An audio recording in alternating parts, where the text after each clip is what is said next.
uma vez por mês, e hoje um tema assim, bastante instigante, um tema prático, né? E que traz aí uma questão de reorganização institucional, de organização religiosa, e o Axis tem feito aí, ao longo desses anos, com várias instituições, Brasil afora, e o Adilson, que é o do assessor hoje, que vai acompanhar aí, é o superintendente do Axis, tem acompanhado, juntamente com a equipe de consultores do Axis, diversos processos de cisão no Brasil, e teremos também a participação aí, com muito prazer, da Leila, que deu as boas-vindas, da Congregação Oblato de São José, que teve Obrigada, aí Namilton. de cisão ocorrido, né? A Oblato de São José, a congregação tem a sede em Curitiba, e será muito bom aqui, Leila, desde já te agradeço a disponibilidade e de partilhar um pouco dessa experiência. Nós temos aí também, hoje, nessa apresentação, o prazer de contar com 14 estados brasileiros, né, de pessoas participando, muito bom, além de 2 países, Itália e Argentina, então é um assunto, pelo nível aí da participação, desperta muito interesse. Então, desde já agradeço, já como os demais eventos, esclarecer que, primeiro, ele é gravado, e à disposição depois para as pessoas que participaram. O material que vai ser falado aqui, ele pode ser divulgado como informação importante para a nossa igreja, estando aí a fonte, né? A gente também está aí à disposição para receber as perguntas via chat. O chat pode mandar aqui direto, tem do WhatsApp também, que vai passar na informação, a Karina vai mandar, podem encaminhar. Então, nós teremos aí 30 minutos de apresentação por parte do Adilson, contextualizando. Sem som, Namilton. Namilton. Estou sem som. Voltou de som? Voltou. Ótimo. Então, nós temos aí, como de praxe, 30 minutos para o Adilson tocar um pouco as principais questões afetas ao tema. Depois nós teremos 10 minutos para a Leila nos dizer aí do case, né, os principais pontos do case de decisão da Congregação dos Oblatos de São José. Logo após, a gente abre para as perguntas para a gente aprofundar. Então, desejo aí a todos um bom encontro. Adilson, muito obrigado. Leila também. Por favor, Adilson, aí na apresentação. Obrigado. Karina. Karina, de passar o vídeo, Karina, obrigado.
Namilton, está na tela aí? O som também está bom?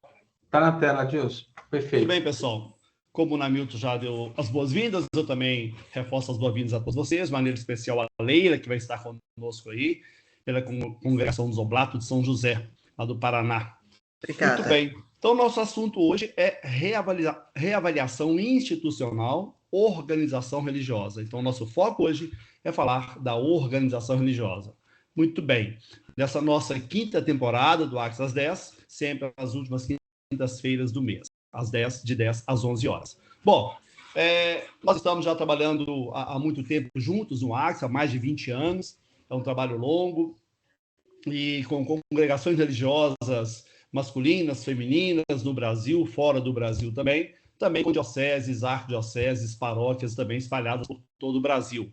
É um trabalho de assessoria e consultoria na área patrimonial, na área de marketing, na área financeira, na área educacional, na área hospitalar, na área de saúde em geral, planejamento estratégico, assessoria a assembleias provinciais, assessoria a assembleias de governos gerais, ou seja, todo um trabalho onde a igreja demanda assessoria, questão patrimonial, questão de formação. Então, a gente tem atuado ao longo desses bons anos já junto à nossa igreja. Muito bem.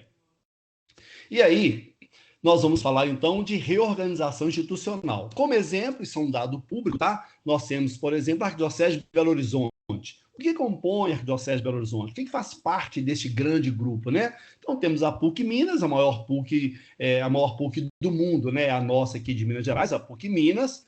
Nós temos aí a Fundação das Obras Sociais Nossa Senhora de Boa Viagem, também dentro da Arquidiocese. Temos a Catedral, que está aí caminhando para a sua finalização de construção, se Deus quiser, nos próximos anos. E temos a rede de colégios Santa Maria Minas, mais de 10 colégios. Muito bem. Tudo isso fazendo parte, então, da Arquidiocese de Belo Horizonte.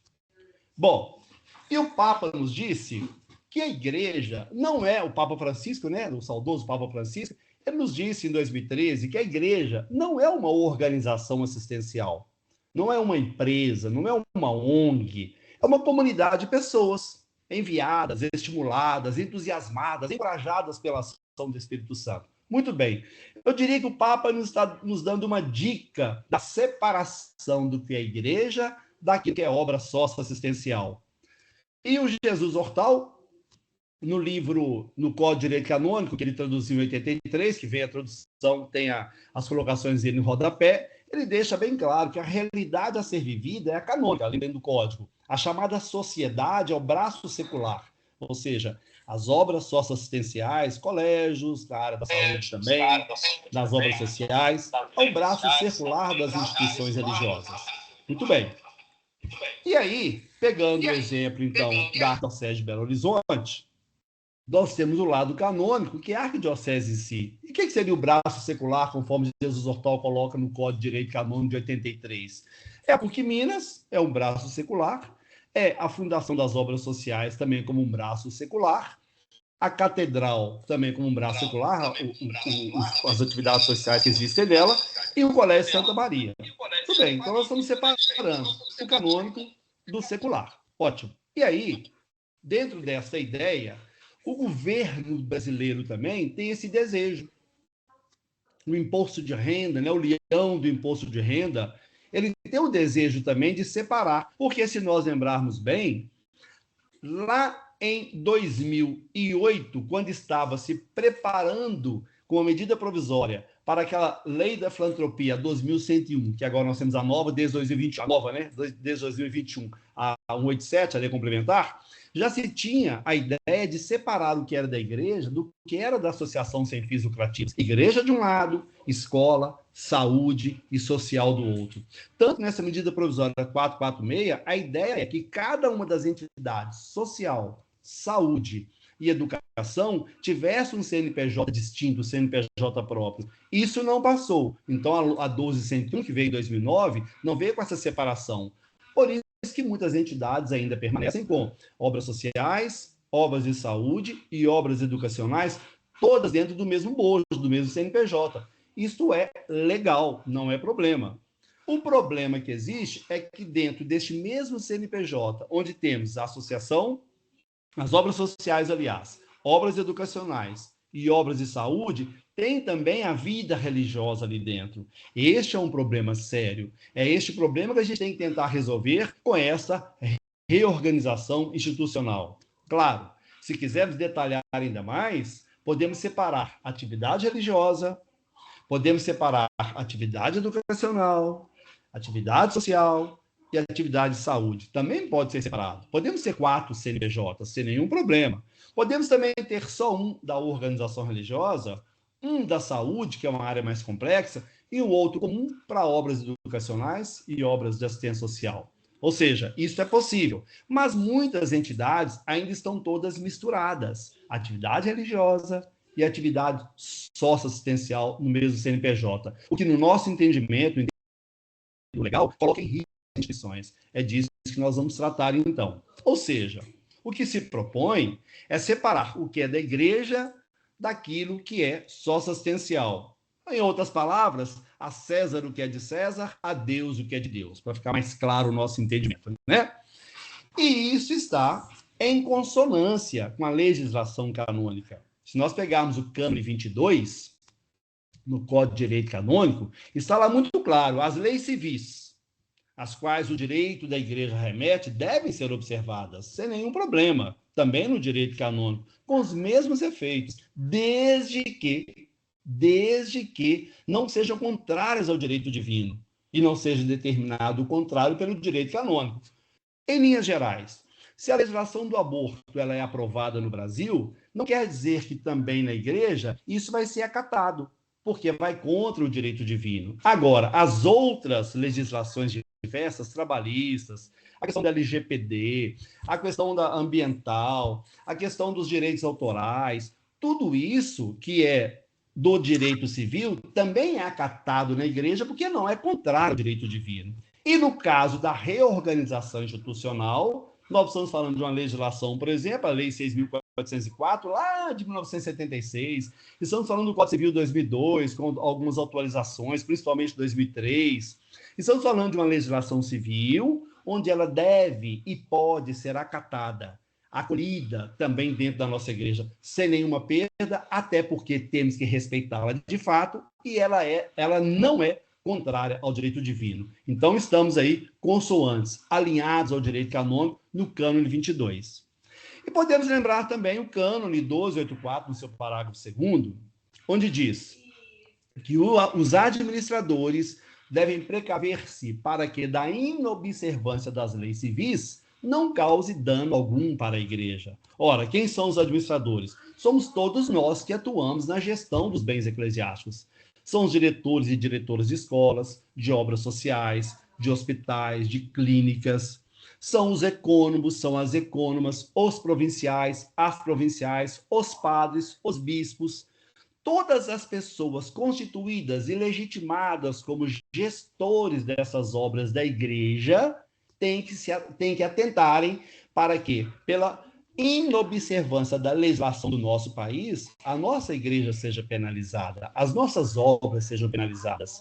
E observar a legislação civil no que se refere à reorganização institucional é cuidar também deste patrimônio. Por isso, também, a gente chama atenção para este cânone 1284. Bom, ou seja, se a gente pegar, então, o cânone 22 e o 1284 como duas cabeças, diria, pensantes aí, nós temos que fundir este pensamento, além de toda a legislação canônica, além do Acordo de Santa Sé, além da legislação civil que nos afeta, tudo isso, e atentar para que a governança e a gestão, esses dois Gs aqui, estejam em sintonia.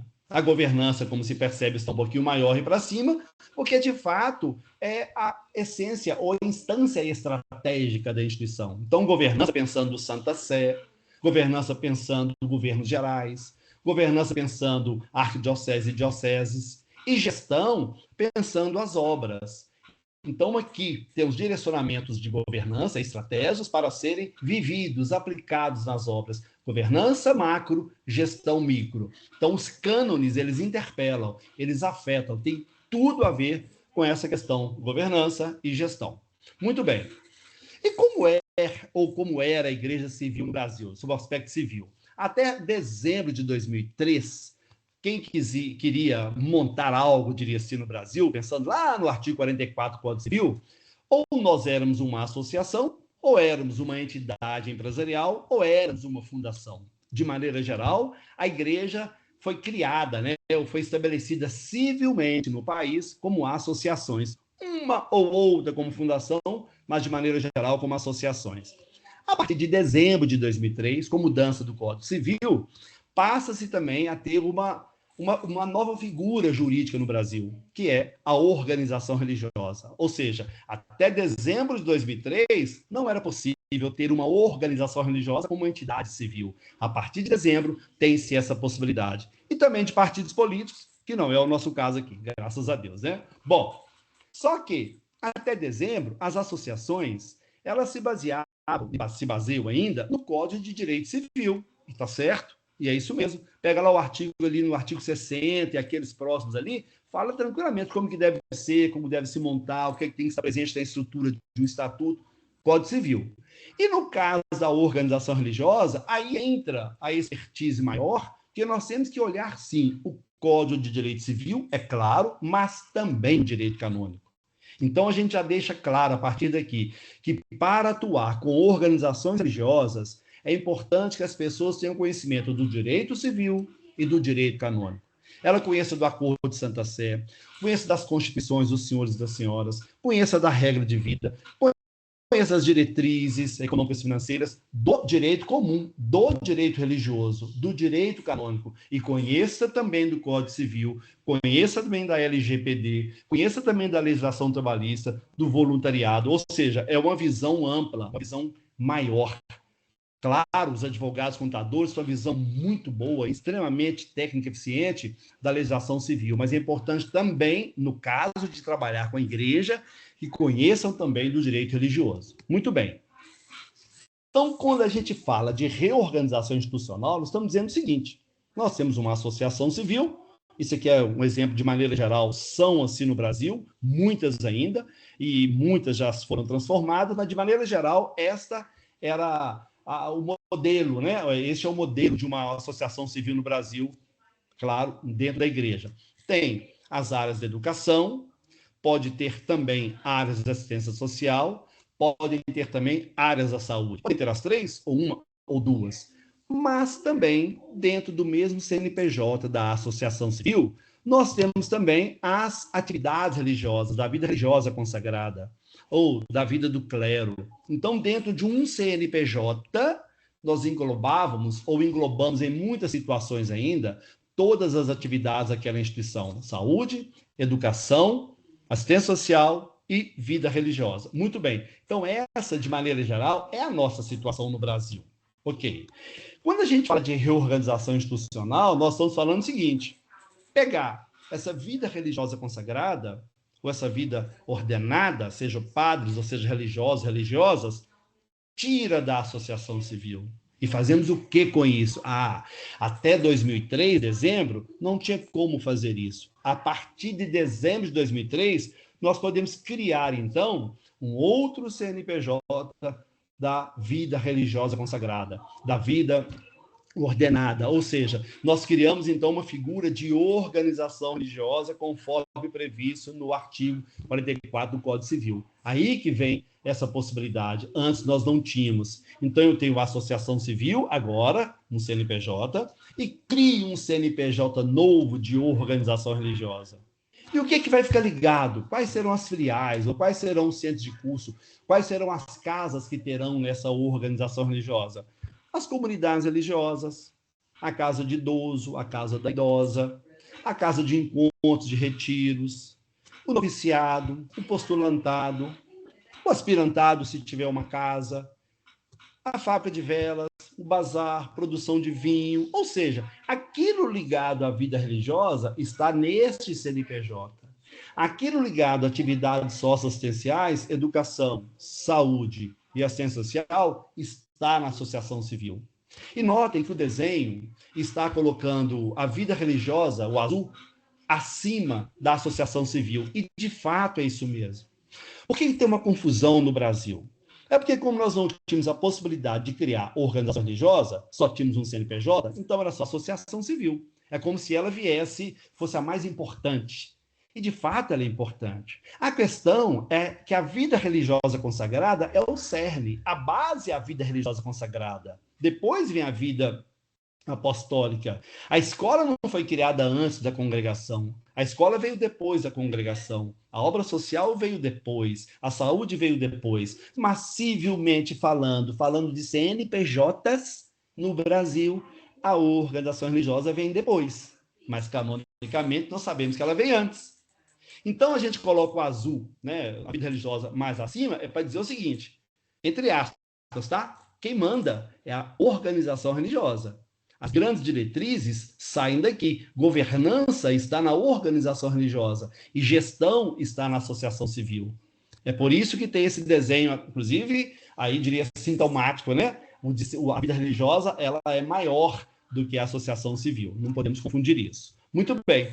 Então a gente passa a ter duas entidades quando se faz a reorganização. Um CNPJ de organização religiosa, está mais acima, no desenho, como já dito, e o verde aí de associação civil, um outro CNPJ, onde tem as atividades de educação, saúde e assistência social.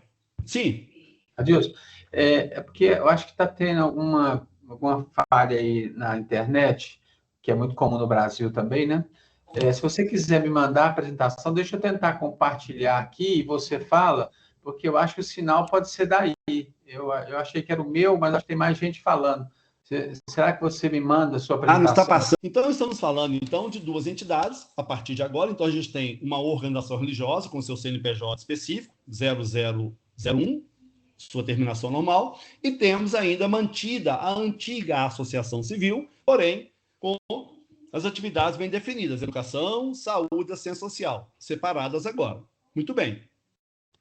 Essas entidades separadas vão caminhar juntas, é claro, né? Vamos ver como vai ser essa questão da estrutura civil dela, orgânica, mas elas estão agora divididas em duas, onde uma só tem atividade religiosa e a outra atividade socioassistencial.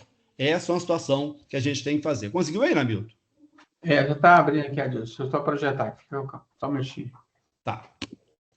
Bom, feita essa separação, então nós temos agora todas aquelas atividades que estavam misturadas, né? Por exemplo, paróquia, obra social, casa de religioso, casa religiosa, uma escola, uma obra social, uma clínica, um hospital, a casa de formação, noviciado, aspirantado, tal. Ou seja, estavam todas dentro da associação civil, como aquele exemplo lá no início da Arquidiocese de Belo Horizonte, a gente agora tem que separar, colocando dentro da organização religiosa Sim, somente as atividades religiosas. Aí, Ana Milton, ok. Então, nós temos todas as atividades misturadas. O papel nosso agora é separar as atividades. Pode mudar, Ana Milton? É separar. De fato, então, nós vamos separar e dentro do canônico teremos as atividades canônicas, ok? Ou seja, a vida religiosa feminina, masculina, conventos, igrejas, paróquias, e do lado, a atividade socioassistencial, que vai ser saúde, educação e obras sociais. Esta divisão é exatamente mantendo dentro do canônico esse CNPJ da organização religiosa, o CNPJ novo, e dentro do socioassistencial, o CNPJ da associação. Tudo bem, Hamilton? E aí, por que fazer isso? Porque nós temos três preocupações, pelo menos. Nós temos que preocupar com a manutenção dos SEBAS e não perder o certificado de filantropia para aquelas que têm ou aquelas que tendem a solicitar os SEBAS. Nós temos que preocupar com a imunidade tributária, e preocupando com o SEBAS significa preocupar com a isenção da cota patronal também. Preocupar e manter a imunidade tributária, ou seja, o não pagamento de impostos de VS, OF, PVA, IPTU e outros, e preocupar também com a proteção do patrimônio, proteger do nosso patrimônio. Muito bem, pode passar, Lemilton. Então, vamos chamar o primeiro imbróglio, então, o primeiro imbróglio, diria assim, é um sustento pastoral. Vamos lá. O sustento pastoral, Lemilton, o sustento pastoral, ele diz respeito a aquilo que os religiosos, religiosas e a vida consagrada, ordenada, ela tem como seu sustento no dia a dia. Por exemplo, alimentação, vestuário, viagens, hospedagem, assistência médica, odontológica, tudo isso, então, faz parte do sustento pastoral. Todos esses pontos aí. Nós não podemos perder de vista que tudo isso significa sustento pastoral. E aí,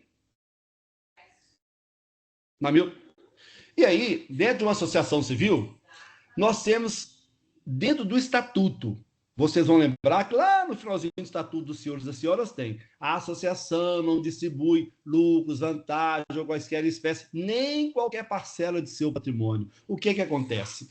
Quando a associação civil está sustentando os seus associados, ela está, no entendimento da legislação, da fiscalização, aliás, ela está distribuindo o resultado do seu patrimônio. E por que eu não posso fazer isso? Porque lá no Código Tributário Nacional, no artigo 14, inciso 1, diz que não pode haver distribuição de patrimônio, sob o risco de perder a imunidade tributária. Teria que pagar impostos, então, caso perca. Na lei do SEBAS, na lei 187, a do complementar de 2021, lá no artigo 3º, diz também que não pode ter distribuição de resultados, senão coloca em risco a perda da filantropia e, é claro, passamos a ter que pagar a cota patronal.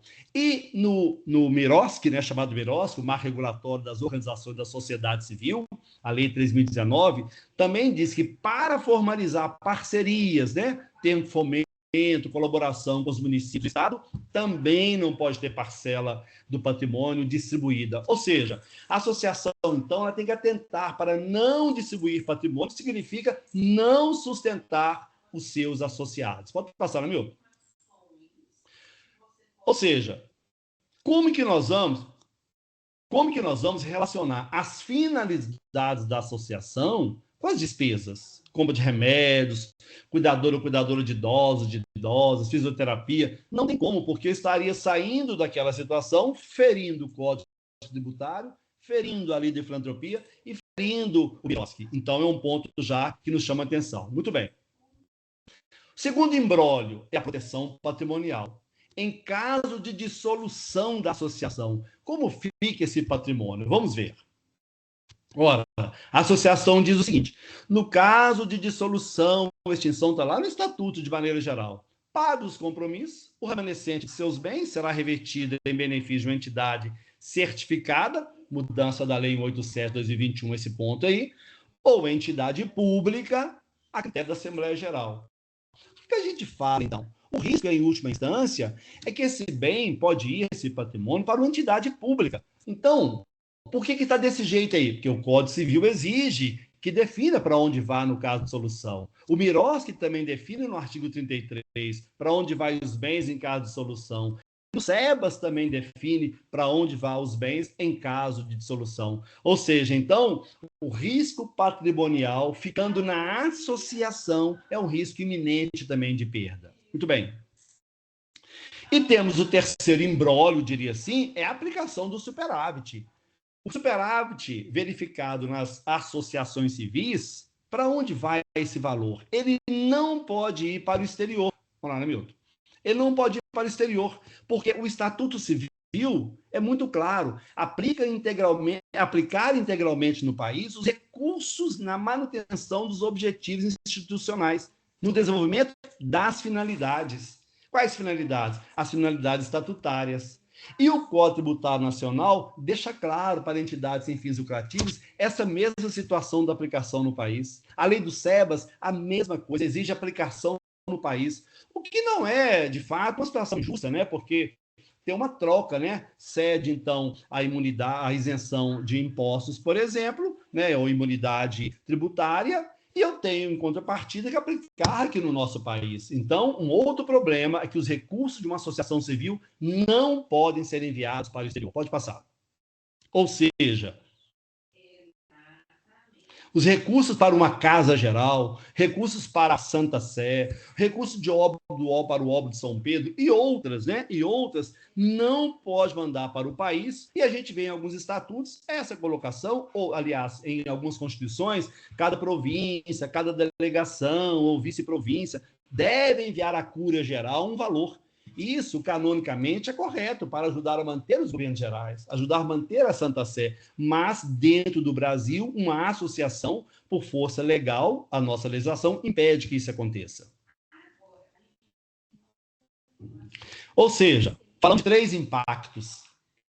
Manter uma associação com todas as atividades ali dentro, inclusive a vida religiosa, nós corremos o risco de perder a imunidade tributária, de perder a isenção da cota patronal e ainda o risco patrimonial no caso de dissolução ou extinção. Por isso a importância, então, da reorganização.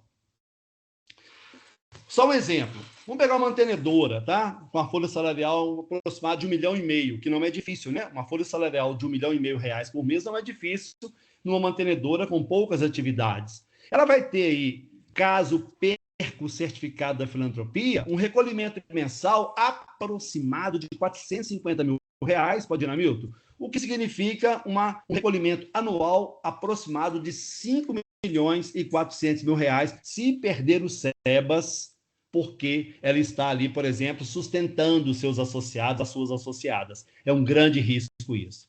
Um outro exemplo é caso ela perca a imunidade tributária, vamos pensar que o recolhimento de tributos, IPVA, IPTU, Imposto de Renda, ISS, todos, mas vamos pegar só 2. Imagina essa mantenedora com 10 veículos, numa faixa de 80 mil cada veículo, ela tem R$800 mil em veículos. Teria um recolhimento de PVA aproximado de R$32 mil ao ano.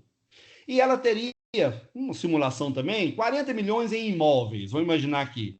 Ela também teria que recolher IPTU em torno de R$280 mil ao ano. Então, além daquela questão do recolhimento da cota patronal, que nós vimos aí de 5.400 mil, ainda teria, se tiver 10 veículos e 40 milhões em imóveis, um recolhimento anual em torno de R$310 mil de IPTU e PVA, sem contar os outros impostos. Então, o risco é muito grande.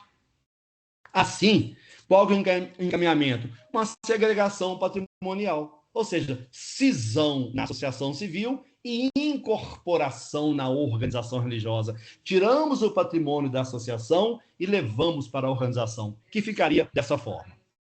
Ora, imagina uma associação, Hamilton, só um minutinho.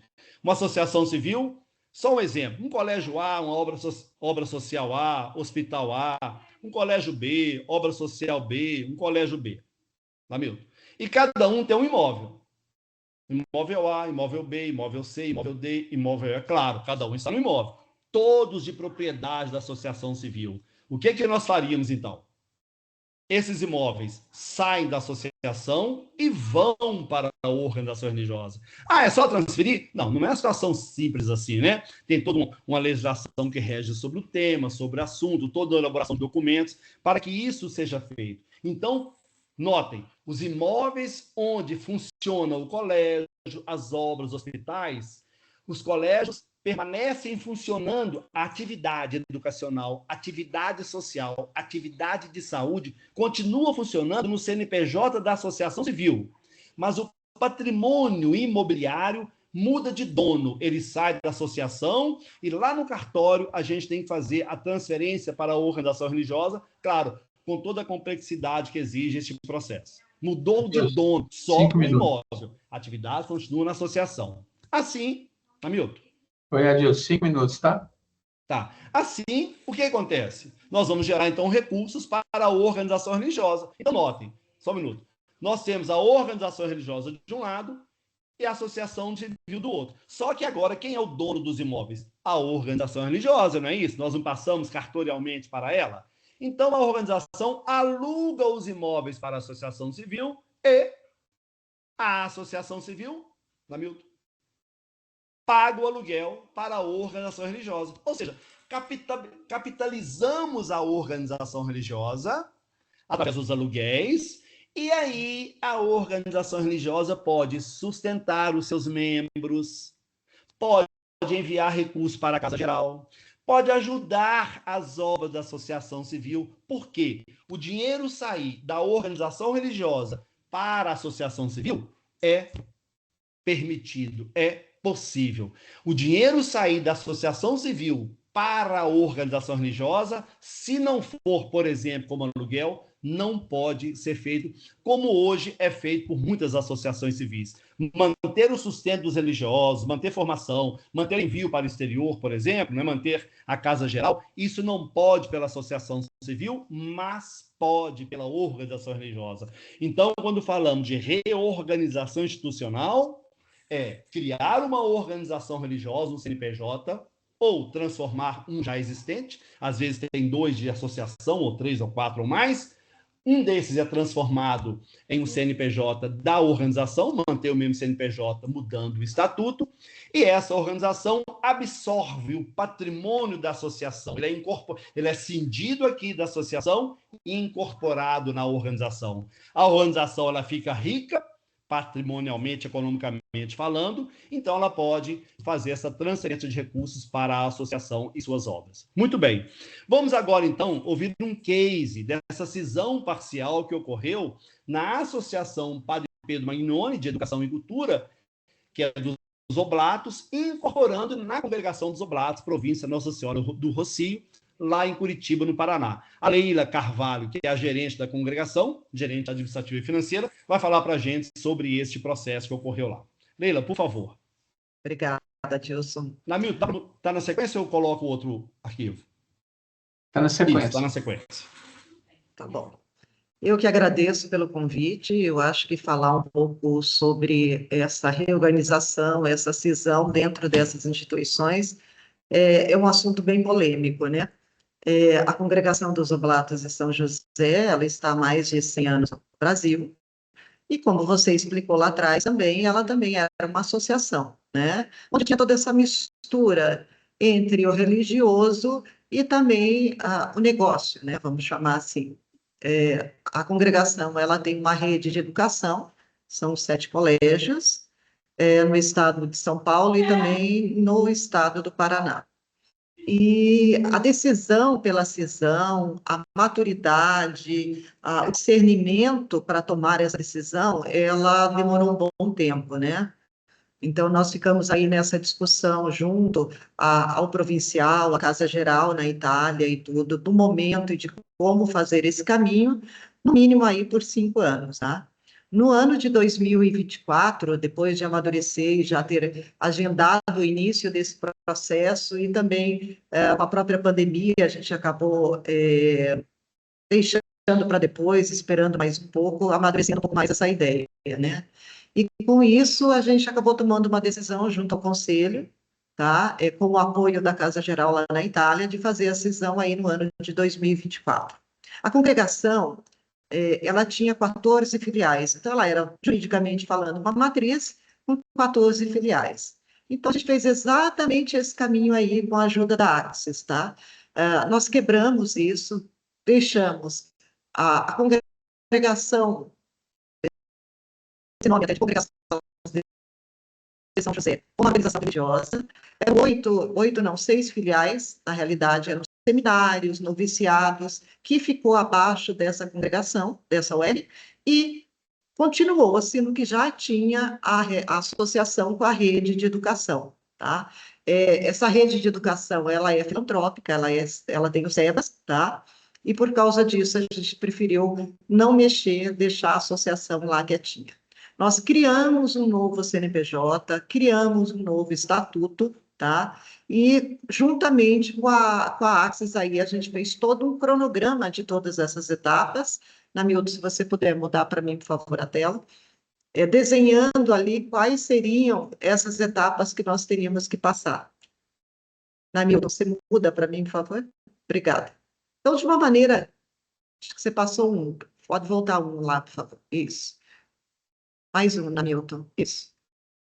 Uma maneira bem prática aqui, que eu pelo menos sou da opinião que a gente desenhando, né, fica mais fácil para a gente poder entender. Então, a gente começou lá no mês de julho de 2023, para vocês terem uma ideia, né, a gente começou com esse trabalho lá, para concretizar tudo isso lá no segundo semestre de 2024, né? Então, nós começamos lá com esse desenvolvimento lá entre julho de 2003 e junho de 2024, fazendo uma série de etapas, fazendo levantamento de todos os imóveis que a congregação tinha. Junto com a Axis, aí, nós vasculhamos todos os cartórios para ter certeza que os imóveis que nós tínhamos dentro da nossa contabilidade realmente eram o que realmente constava em todos os cartórios. Fizemos uma revisão estatutária dela também, para ter certeza daquilo que a gente precisava.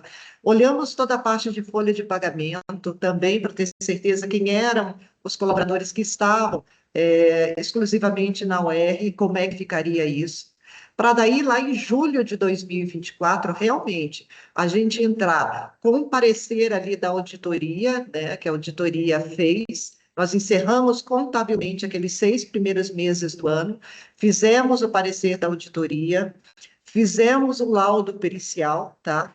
Para que na Assembleia Geral lá de julho, a Assembleia pudesse votar, né? E apresentando lá já todos os novos estatutos, tanto da UER quanto da associação, porque a gente teve que revisitar eles, tá?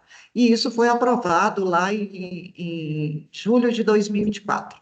Tá? A partir de agosto ali, nós começamos a dar entrada e registrar tudo isso em cartório, trazer todas essas informações para cartório, passar esse estatuto que a gente já tinha aprovado também não foi fácil, porque os cartórios, um cartório aceitava de um jeito, outro cartório aceitava do outro, então, assim, foi trabalho e retrabalho de realmente ter que refazer e revisar esses estatutos, para tentar se adequar em cima das exigências, né, de cada cartório. Lá em setembro de 2024, a gente fez todas essas publicações, né, dessa cisão, da incorporação. Para vocês terem uma ideia, a gente teve que alterar esses nomes até. Num primeiro momento, até o nome que a gente gostaria de deixar na associação, a gente não pôde permanecer por uma exigência do cartório, então a gente teve que mudar. Então, muitas vezes a gente deu um passo para frente, caminhou um pouco para trás para poder rever esse processo. Depois fizemos toda a publicação em todos os meios, as mídias, né, dessa incorporação, e aí nós viemos ali para essa cisão realmente de fato e essa transformação dela com o CNPJ, com tudo bonitinho, tudo aberto perante Receita Federal, fizemos todas as demonstrações acessórias, informando aos órgãos que a instituição passou por essa cisão, e aí que a gente realmente foi, quando a gente pensou assim, fizemos a cisão. Não, a gente estava só no caminho, ou no início desse caminho realmente da cisão. Namilton, você muda para mim?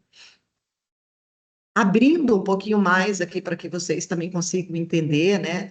Nós fizemos ali várias etapas, né? E essas etapas sempre com acompanhamento ali da Axis, sempre eles nos orientando, nos ajudando a fazer cada uma.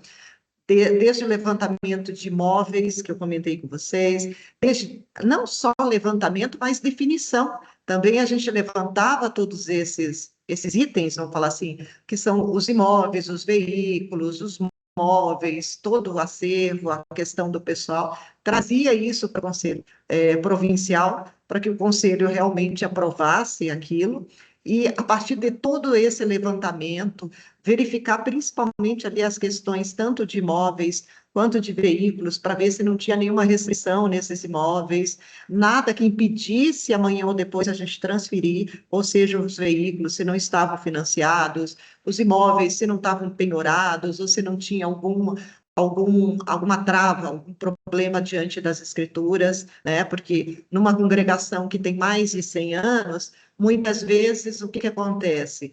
Quando a gente chega para poder procurar uma matrícula, não é nem uma matrícula, ainda é uma transcrição, é uma doação que foi recebida lá atrás, e por algum motivo toda essa documentação ainda não estava regularizada. Então, a gente teve que pegar, graças a Deus foram poucos casos, mas alguma outra coisa a gente também teve que fazer. Em paralelo a tudo isso, também, vindo com toda uma auditoria, com todo um trabalho, não só do laudo, mas enxergando isso tudo na contabilidade, traduzindo tudo isso em números, né? E trazendo as informações de uma maneira muito simplificada, para que o conselho pudesse tomar as decisões, o provincial pudesse tomar as decisões, e a partir disso, a gente realmente fizesse toda essa escrituração e todo esse registro que a gente precisava. Hamilton, pode mudar, por favor. E aí, só para vocês também conhecerem um pouquinho mais dessa etapa nossa aí, uma das fases mais detalhadas, mais trabalhosas também que deram, foi essa fase realmente dos estatutos, né? O estatuto da associação é muito diferente do estatuto da OR, mas alguns princípios e alguns cuidados, e às vezes até mesmo alguns questionamentos do Conselho, do próprio Superior Geral, da Casa Geral na Itália, era sempre aquele receio, puxa, vocês vão quebrar em 2 CNPJs, em 2 instituições, né? Como trazer isso para dentro do estatuto, de forma a amarrar esses 2 CNPJ, fazer com que o mesmo corpo diretivo que tenha na associação é o mesmo que esteja na UERJ. Então, todos esses cuidados foram feitos em cima do estatuto, foram elaboradas todas essas minutas, foram apresentadas isso, não só para o Conselho Provincial, mas também a Assembleia, foi lido, foi discutido, então foi um ano assim inteiro, muito intenso em cima de tudo isso. Após todas essas definições, também a gente teria que definir quem seria o procurador, né? Às vezes o padre provincial, ele não tem tempo, né, para poder ficar em cartório, ficar assinando documento, ele também tem toda uma vida religiosa também para ele poder administrar, e nós entramos, então, com um procurador, que no nosso caso foi o mesmo ecônomo, mas são todos documentos específicos, procurações específicas, dando poder para que ele pudesse fazer todas essas transferências desses imóveis, desses veículos, de valores, né, que estavam nas contas, abertura de contas correntes, fazer todo o processo burocrático que a gente precisa fazer em cima da cisão. Então, a gente já ultrapassou todo esse processo, né?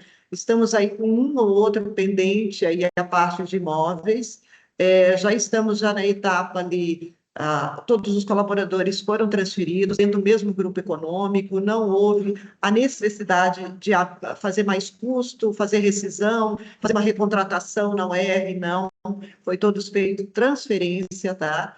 E abrimos todas as contas correntes, transferimos os valores da associação para a organização religiosa, transferimos, acho que hoje 90% dos imóveis já estão todos em nome da UERJ, fizemos todos os contratos de locação, tá? Com os colégios, então os imóveis dos colégios ficaram em nome da organização religiosa. Esse valor que vem de lá hoje é o valor que sustenta, né, os religiosos. Então, agora nós estamos fazendo o primeiro envio de valor para a Casa Geral na Itália, através da UERJ, de forma legal. Então, eu acho que são conquistas, são caminhos, muito trabalho, muito discernimento para que isso seja feito de forma muito transparente, tá?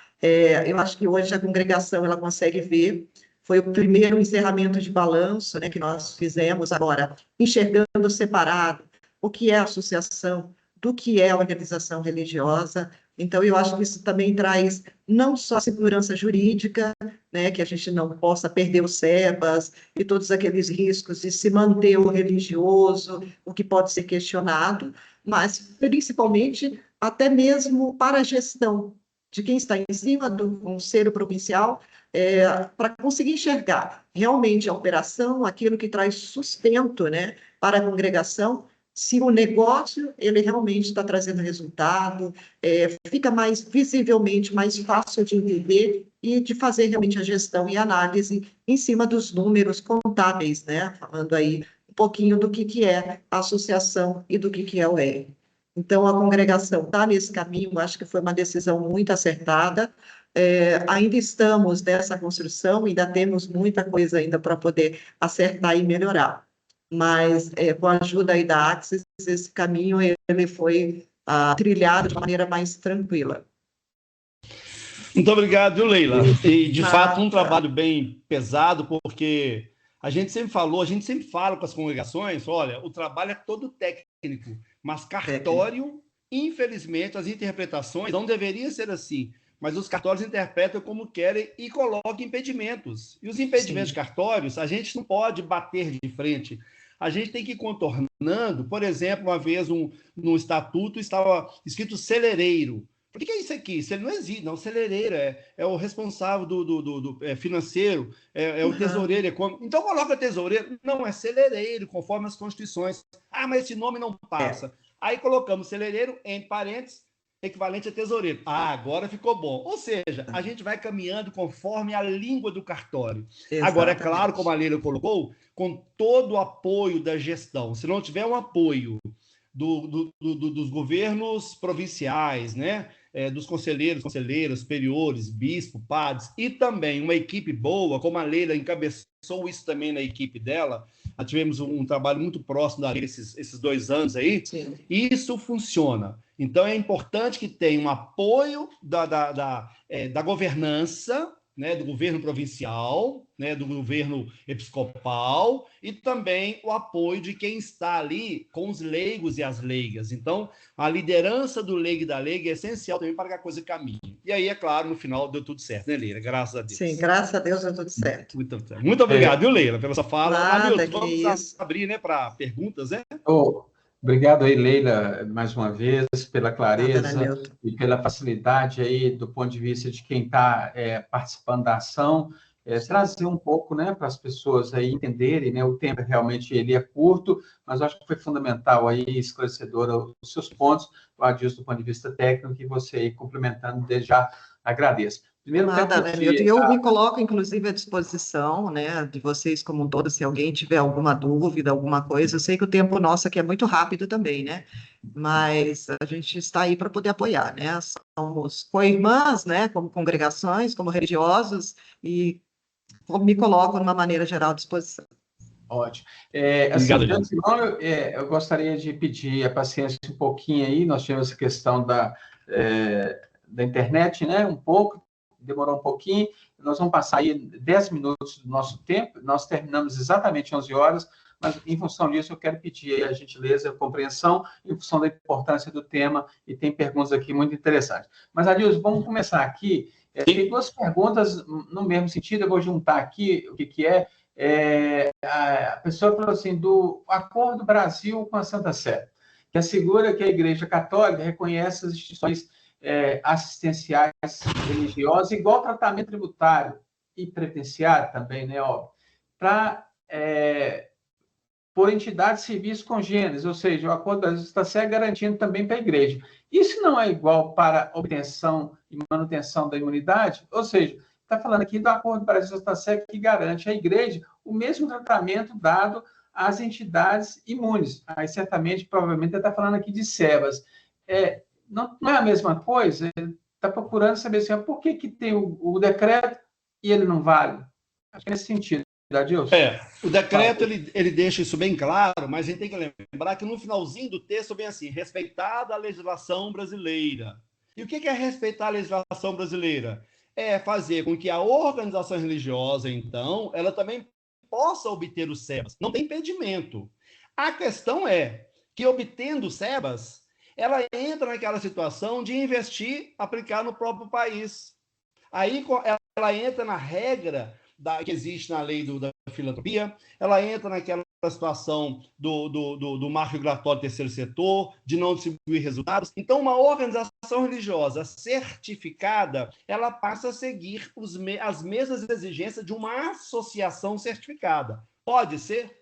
Pode, mas aí vai ter essas limitações. O que a gente sugere e que nós percebemos isso em todo o Brasil? A associação civil, como a Leila colocou, permanece certificada, fazendo o seu trabalho socioassistencial com a filantropia, e a organização religiosa, ela vai cuidar da vida religiosa, tendo liberdade com seus recursos, liberdade com o sustento, liberdade com o envio para o exterior, não se sujeitando e se limitando a uma entidade com SEBAS. Poder pode, mas nós não recomendamos. Ok, Adilson, obrigado. Tem um aqui, Adilson, que está preocupado em relação à cisão, se tem que pagar o ITBI, ou imposto de doação, não sabe como que é o caso. O que aplica aí na transferência de imóveis, se tem que pagar ITBI? Falou doação, é o ITCMD, eu acho, né? É nesse sentido.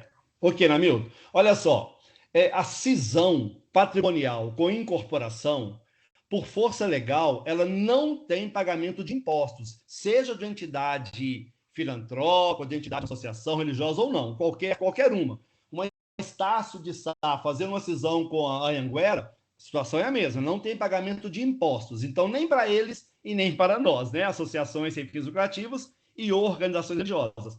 Não tem imposto. Agora, nós não conseguimos sair ou fugir, diria assim, da taxa cartorial.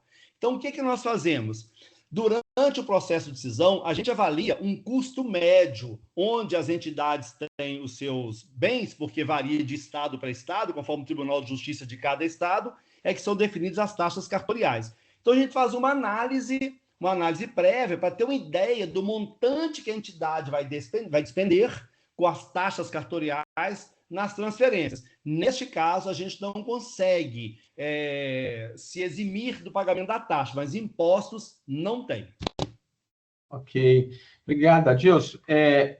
Tem uma outra aqui que está assim, seria interessante impor no Estatuto Associativo que a associação civil existe em função da organização religiosa? Na verdade, entendi a pergunta. Lembra dos desenhos?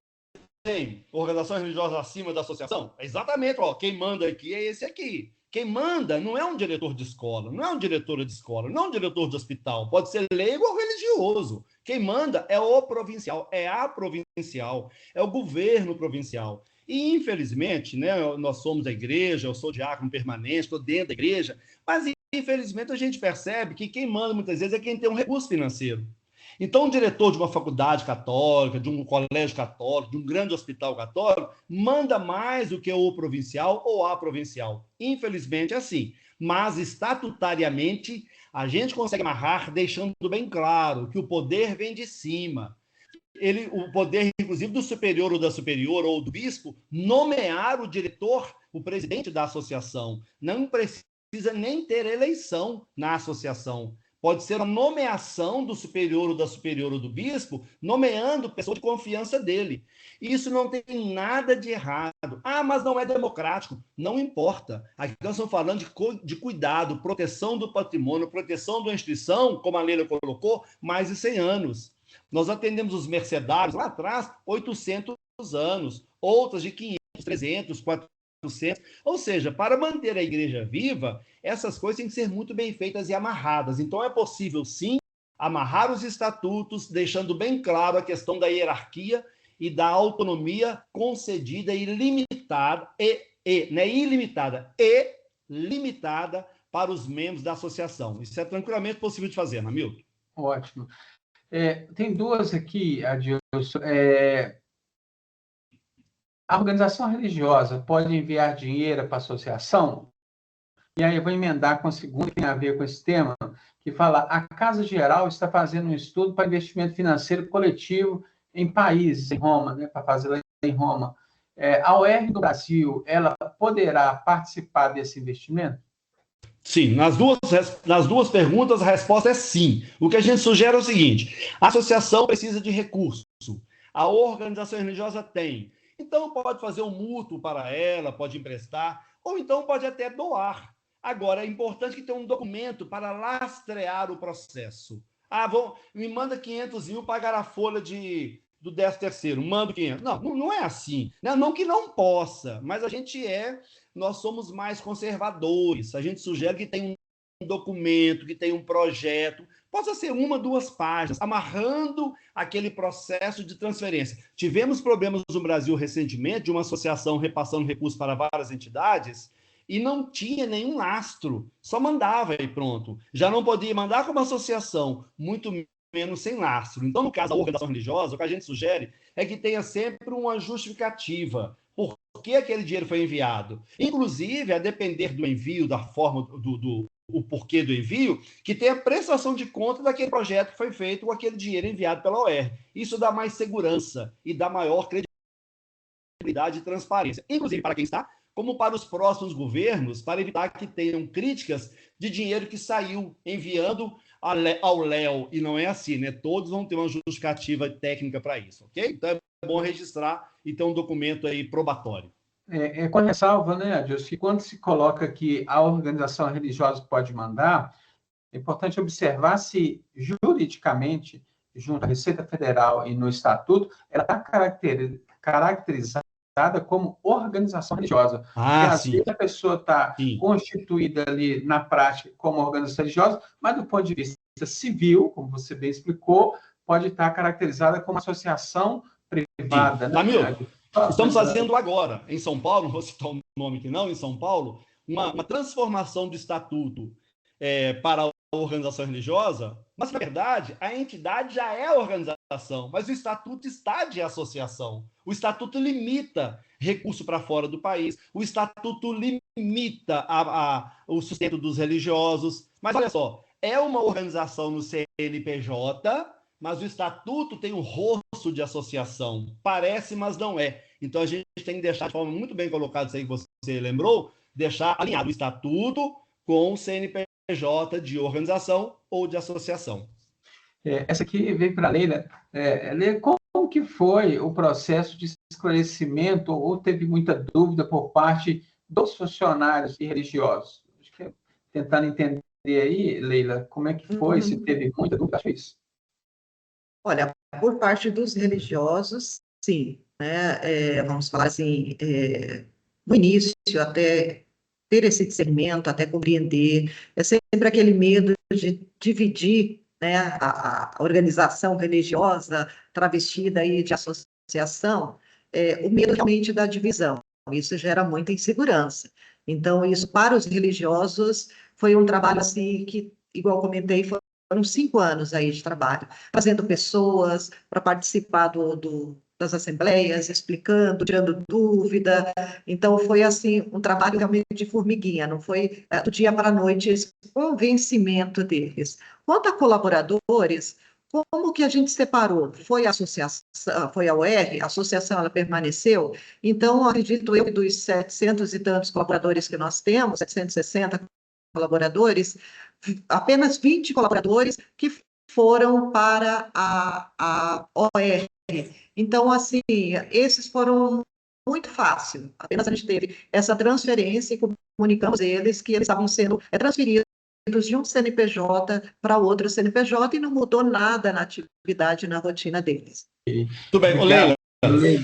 Lembrando, né, Leila, que nós tivemos, me parece que 2 ou 3 participações à Assembleia dos Religiosos, fazendo sensibilização, tirando dúvidas, tal. Tudo. Eu lembro que você falava assim, Adilson, isso que vocês falam aqui é o que a gente falaria, mas é importante ter alguém de fora para legitimar o processo, né? Exatamente. Às vezes até falam que santo de casa não faz milagre, né? Então... E com o pessoal leigo, eu lembro, né, Leila, sem citar também o cargo em si, mas alguém da área foi trocado no decorrer do processo, que não estava também conseguindo caminhar. Então, assim, teve uma troca somente, e com os religiosos foi bem tranquilo o entendimento. E lembrando aí, né, Adilson e Leila, que todo esse processo tem uma normatização de legislação a ser cumprida, e lembrando uma parte importante aí, que há divulgação, inclusive em jornal, sobre o processo da cisão. Então, é um processo muito transparente e fundamentado. Adilson, aqui tem são 2 aqui que eu vou tentar juntar, que tem o mesmo contexto. Primeiro, se a UR pode ter o SEBAS, de caso que, inclusive, diocese, estou comentando, e um outro comentou assim, se virando, depois que virou OR, a vantagem ou não de manter o SEBAS. Aí eu estou entendendo de manter o SEBAS na OR, né? Porque a outra que saiu devia ter OR. Tá, bom. Essas 2 juntas aí, okay. Por favor. A OR pode ter o SEBAS? Pode. Nós não recomendamos que tenha para não travar a liberdade de uso dos recursos. É o que eu falei naquela outra pergunta. Mantenha a associação com o SEBAS e crie um CNPJ novo de OR sem o SEBAS. A liberdade é maior dela. Muito bem. Esse é um ponto. O outro ponto é que, se vira OR, tem que manter o SEBAS? Pode. Vai depender também se tem atividade socioassistencial. Nós tivemos casos de congregação que não tinha nenhum colégio, nenhuma obra social, nenhuma área da saúde. Eles faziam atividades pastorais, muitas atividades pastorais. Então, essa associação ela foi transformada em uma organização religiosa. Pronto, que eram de atividades sociais, socioassistenciais. Então, permaneceu um único CNPJ, porém, como organização religiosa. Ótimo. Agora, quando ela tem atividades socioassistenciais, aí a gente recomenda um outro CNPJ para separar o socioassistencial da atividade religiosa. Ótimo, eu vou encerrar um aqui, só para não deixar sem resposta aqui, foi postada aqui, sou do Mosteiro do Salvador, gostaria de saber se pagamos o ISS, né? É só lembrar, só para a gente finalizar, as imunidades primárias, ou seja, o ISS é uma imunidade primária, seja com SEBAS ou sem SEBAS, as entidades não pagam ISS. O ISS, que você deve estar falando aqui, às vezes é uma atividade de geração de renda. Essa geração de renda, né, se por acaso a própria prefeitura não quiser reconhecer a imunidade do ISS, é preciso requerer judicialmente, porque isso é imune. Há decisões judiciais em tribunais superiores dizendo que o recurso ele vem de uma forma lícita, ou seja, geração de renda, porque a atividade de uma entidade sem fins lucrativos, a finalidade dela, ela é uma finalidade que gera só despesa. Então, eu preciso ter recursos para manter as atividades. É só para finalizar, nós já passamos aí 12 minutos, Adilson, e, assim, agradeço imensamente todos que ficaram... Olá, Milton. Pois não, Adilson. Um segundo só, porque alguém pergunta aqui. O imóvel adquirido por doação, sem restrições ou cláusulas limitativas, pode ser levado por cisão? Pode. Os imóveis, como a Marília colocou, a gente faz a avaliação de todas as escrituras, os registros, as transcrições, para ver se tem algum gravame. Nesse caso aqui, foi doado? Ok. Mas não tem restrição? Pode ser cindido. Ok, tá? Outra pergunta, quais são as imunidades tributárias da UR? As mesmas da associação. Os impostos em geral, IPTU, IPVA, IR, IOF, tudo isso, tá? Tem como imunidade também tributária, ok? Só porque tinha essas duas no finalzinho aqui, só para fechar. Obrigado, Adilson. Assim, é um tema muito instigante, né, gente? Ele é muito, assim, serve muito para a nossa igreja e é fundamental essa discussão. Eu queria pedir aqui, primeiro, todos que estão aí, tem o nosso link aí, siga nossas redes sociais lá do Ax, tem muito assunto interessante, tem uns boletins que a gente encaminha, então, a Karine já colocou aí no chat, fique à vontade, nos sigam nas redes sociais. Termino por aqui, agradeço ao Adilson e especialmente a Leila pela clareza, pela disponibilidade, agradeço a todos aí, a todas, passo a você as considerações finais e, por último, passar para a Leila ter aí o prazer de encerrar o nosso... Adilson. Agradeço a todos que estiveram presentes com a gente, em torno de 100 pessoas aí participando desse momento. Sempre a última quinta-feira, né, um assunto interessante, pertinente à igreja, claro, as entidades da igreja, é óbvio, né? Contando sempre que possível com alguém para fortalecer, como a Leila participou hoje, tem um carinho muito grande pela Leila, um convívio já de mais de 2 anos com a Leila, com os padres oblatos, participei de mudança do governo dos oblatos, tenho um contato muito forte com eles também, gosto muito de estar lá em Curitiba, aquela terra fria, gostosa, né? Além do trabalho em si, claro. Agradeço a todos e com todos os contatos que nós temos aqui também, tiver dúvidas, fique à vontade para nos procurar. Agradeço a Milton por ter mediado todo o trabalho, mediado o trabalho, e depois manteremos contato com vocês, porque nós teremos, no segundo semestre, agora um curso em São Paulo, chamado Gestão do Economato, onde este assunto, parte do curso, é este assunto também, dentre vários outros interessantes aí no dia a dia do Economato. Então, agradeço a todos vocês, que tenham um santo e excelente dia. E a Leila, por favor, pode fechar para a gente essa nossa manhã. Eu que agradeço, viu, Adilson? Agradeço a oportunidade por estar aqui, por estar falando de um tema tão polêmico, né, que é a cisão, e me coloco também à disposição de todos aí, porque a gente puder contribuir, tá? Obrigada, Axis, mais uma vez. Obrigada a todos. Até mais. Tchau, tchau. É só para responder aí, olha, esse curso de gestão do Economato ele vai ser presencial em São Paulo, a data é em outubro, e aí sigam aí nas nossas redes, nós vamos comunicar sobre a data exata e local. Muito obrigado. Isso mesmo. Com Deus, um abençoado dia aí para todos e todas. Amém. Tchau, gente.